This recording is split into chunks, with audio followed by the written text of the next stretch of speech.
Hey man, I'm about to show you something about Pro Tools that you ain't never knew. Never, ever, ever.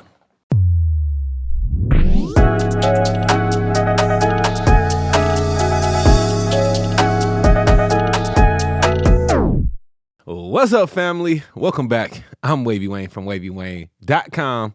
And if you don't know yet, man, I'm all about helping you to record and mix better and faster. So join the Wavy Seals Elite. Man, this video is going to be quick, actually, right? I found some out from one of my mentors who actually helps run the Wavy Seals Elite, and he's a wealth of knowledge. 7-time Grammy nominee, Adam Long, man. Give it up for Adam Long real quick. All right, bet. Well, we were talking about the different edit modes in Pro Tools one day, and he pointed out something very important to me, and it's the fact that spot mode actually has some usefulness. Now, I know, somebody out there, I use spot mode all the time, man. Shut up, I ain't talking about you, man. I'm talking about me, because I never use spot mode ever for anything, and I really couldn't think of why I would want to use spot mode in my workflow until now. Now I have a great reason to use spot mode. So if you like to see why you should be using spot mode too, first hit a like on this video, and then let's keep watching. All right, here we go. So spot mode has a couple of really dope features. Now, of course, to actually enter spot mode, what you want to do is click on the spot mode little icon right here in the edit modes.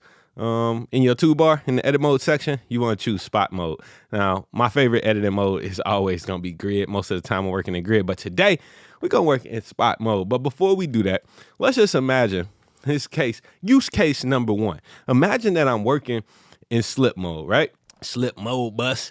And for some reason, I'm in slip mode and I end up working and moving one of these tracks. You see how all these tracks are aligned. Oh my God, I ended up moving that track. Now, I could try to move it back or whatever, to realize, damn, where was it at?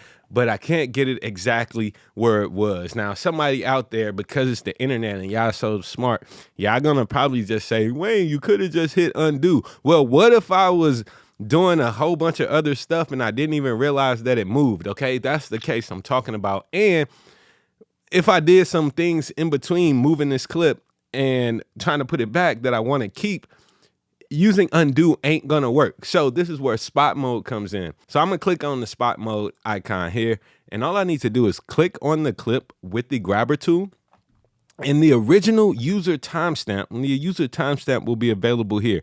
So if I click here, that will allow me to basically replace this clip back to its origins. Just that easy, man.